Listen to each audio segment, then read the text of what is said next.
tofauti gani na ya maklero? Ndio, of course. Kuna baraka ambayo inaitwa kisakramenti, ize sakramento, na baraka ambayo ni kama matashi mema. There are two different things. Inapotolewa na makleri walio na nataka kuondoa shemasi, nataka kutenganisha shemasi. Shemasi habariki watu. Akibariki watu ni kisakramenti, lakini anayebariki watu ni yule aliyepakwa mafuta mikononi, yaani padre na askofu. Shemasi hapaswi kubariki watu, anabariki vyombo visakramenti, vyombo kama maji, kama chakula, kama gari au nyumba, what else, rosari, wala vitu hivyo, lakini sio official blessing of the people God, kwa sababu mikono yake haijapakwa mafuta, is not anointed yet. Na kwa hiyo sio padre. Padre ni kasisi, kuhani ndiye anayebariki watu, kuhani. Shemasi sio kuhani. Na kwa hiyo tusije tukakosea hapa na kufikiri kwamba unakutana shemasi huko njiani na kubariki tu. Hiyo shemasi hajajifahamu, hana faculty hiyo bado. Anaweza kufanya ibada hizi za mfano, natumia sorozari, anaongoza ibada ya njia msalaba, anabariki watu kwa ule msalaba, au kutoka ni visakramenti, au kwa njia ya monstrance katika baraka kuu. Shemasi anaongoza kwa sababu yeye si anayebariki, anabariki ni Kristo mwenyewe kwa sakramenti hili. Umeeleweka?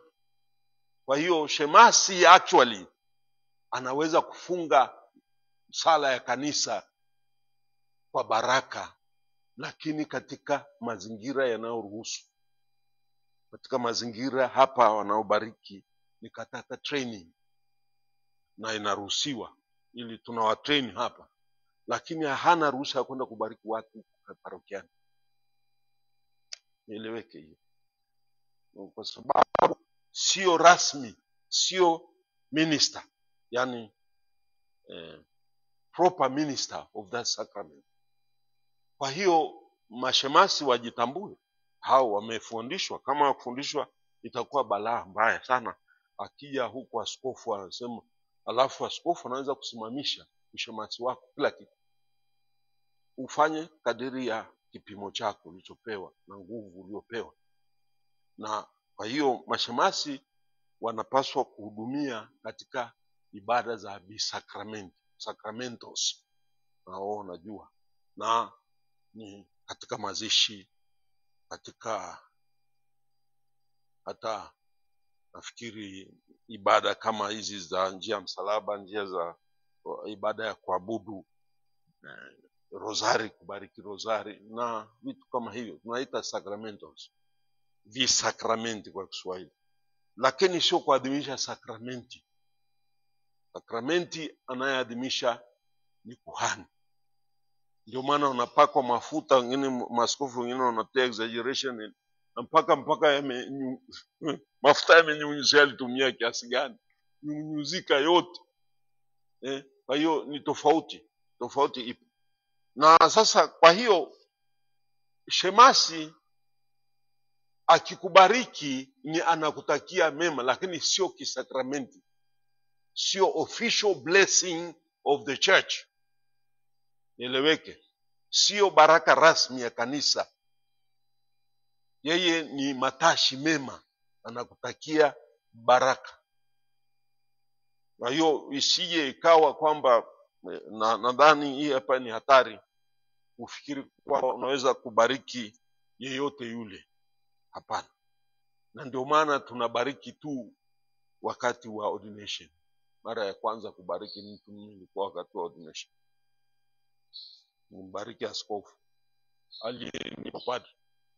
Kwa hiyo ni wakati ukishapakwa mafuta unafunga ile mambo mengi sana. Sasa hapo ndio tunatofautisha.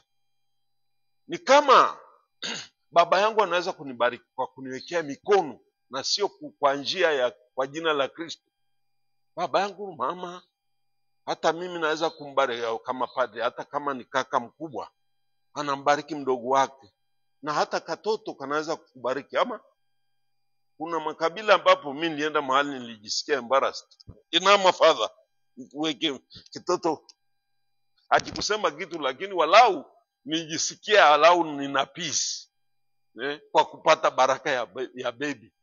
And that was a good thing. And that is not the official blessing of the church. It is a well-wishing thing, act. Ni tendo la kutakia mema, kutakia baraka, kutakia ufanisi katika yale unayofanya. Ni kama mama ananitemea mate au baba anatemea mate mikononi. Kwetu ni traditional kabisa. Ndemi ananiambia, ndema huko tu mwanangu, au kubarikiwa sisi. Ndio. Sasa ile ni baraka tena inachukuliwa na Mungu kwa namna yake. Lakini kuna ile ambayo tunaita ni ecclesiastical blessing, ambayo ni ecclesio, inatokana na kanisa. Hiyo ni tofauti. Kwa hiyo mlei anaweza kubariki kwa kama yes, let me tell you. Ndio ilileta mkanganyiko kwa huyu papa wetu Francis aliposema tubariki mashoga na mavitu. Alijitenga kwa kusema is not the sacramental blessing. Lakini it is very difficult to distinguish those, especially when naongea lugha wote tunaelewa, wote ni wasomi hapa. Hasa wakati una involve kama unawaingiza wakleri. Wakleri ni watu wanaobariki officially always kutokana na hadhi yao. Sasa wewe unapomwambia abariki mtu, eti umbariki kama well wishing, unamtakia mema, mwekee mkono, alafu mwambie na Mungu akubariki, alafu hiyo useme sio ile official. It's very difficult to distinguish these things. Walimwambia hiyo unatuletea matatizo makubwa. Ni kama umekubali kwamba state ya namna ile inakubalika. Akasema mbona tunapowakuta watu wanaoishi katika mitara au kufunga ndoa wanaishi pamoja, uchumba sio uchumba wa namna gani? Mtu ana wake wawili watatu, nyumba ndogo huko, na unajua na ana familia huko na watoto huko, ana mke mwingine na watoto, na kule ana mwingine ana watoto bado atakuwa nao. Sasa and then he comes you, anakuja na yule ambaye unajua si mkewe, anakuja na nguo na suti yake ya bandia, alafu anasema father tubariki basi father. Na sisi tunabariki, especially kama umesha you don't think properly, unabariki. Is it proper? Sio proper. Lakini people do not question that, kwa sababu ukienda kama ufahamu is not a problem. Bikuwa hivyo. Mfano mimi naenda mahali fulani huko Dar es Salaam, simjui mtu huyu, father naomba baraka. Okay, Mungu Mwenyezi akubariki na akulinde, akuongoze maisha yako. Asante padre, amina. Kumbe jamaa lina familia 3. I don't inquire that. Mimi sio kazi yetu kuchunguza. Na hiyo ilikuwa shida. Sasa kwa hiyo ikawa kwamba sasa tuanze kuchunguza watu kwanza kabla ya kumbariki, umchunguze huyu jamaa anaishije. Haiwezekani. Tutakuwa sio kazi yetu. Conscience yetu itatushtaki. Anayepaswa kujichunguza mwenyewe ni yule anayeomba baraka hiyo, akijua ni nini anachoomba, na sio kumtania Mungu. Mungu ataniwi eti. He will come back in retaliation. Huwezi kumtania babako, hasa mbele za watu, wakijua kwamba wewe unaishi haya, na alafu ni kama you are mocking him. Kwa hiyo mtu yule anayeomba ndiye ajitambue mwenyewe hapa sistahili. Kwa hiyo afadhali ni kwa utume tu, nifadha niwekee mikono, mwekea haya na amani. Lakini sio kwa mfano, hata nikisema si kitu, kuna wengine wanakuja kuungama, wana dhambi ambazo haiwezekani, na hana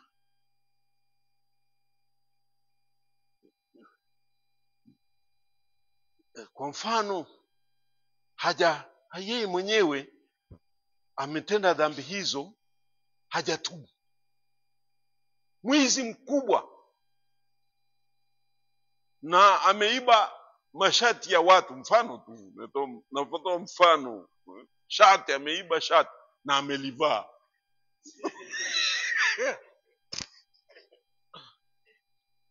Alafu unamwambia umerudisha.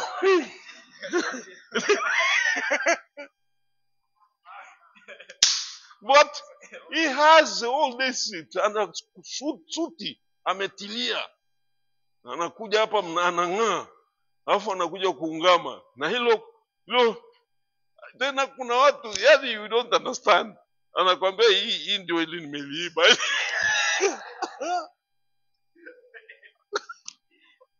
Unamwambia sasa, siwezi kukuondolea dhambi hiyo, nenda ukarudishe. Akasema mpaka kwa hili mimi sirudishi. What will you do? Those are the questions that you have to ask in your studies. Sasa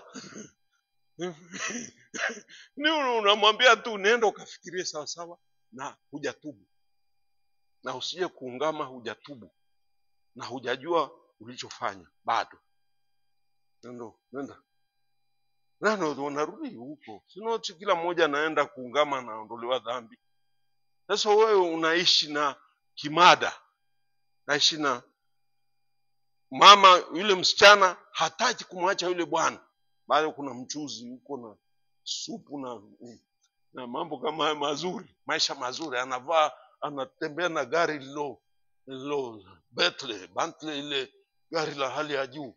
Alafu unamwambia achane na yule, na yule bwana naye hilo gari la fahari, even labda limuzini wenyewe, ana wake wawili hule tena, au ana dini nyingine ambayo haendana na ile dini yule mama amekuja kuungama huko.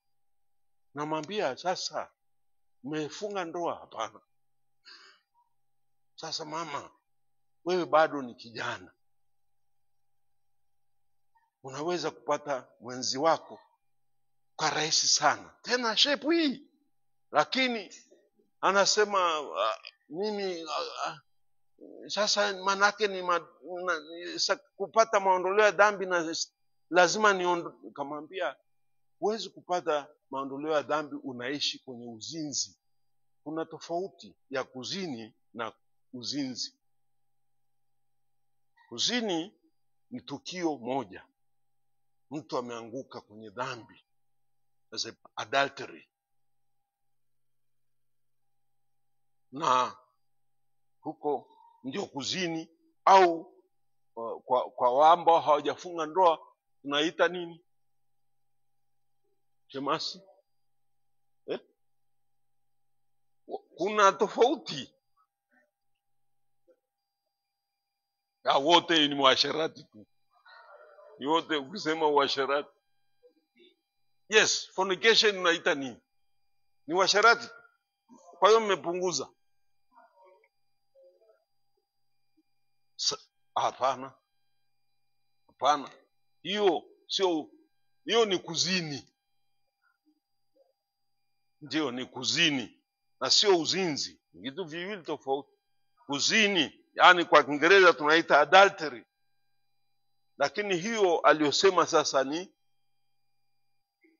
fornication. Fornication ni kujamiana kwa watu ambao hawajaolewa. hiyo ni fornication. Sasa kwa Kiswahili najiuliza ni nini? Sasa huyu mwalimu ananiambia ni hawajafunga ndoa, na kijana na mvulana wanakutana huko, wanafanya matendo ya ndoa huko. Ili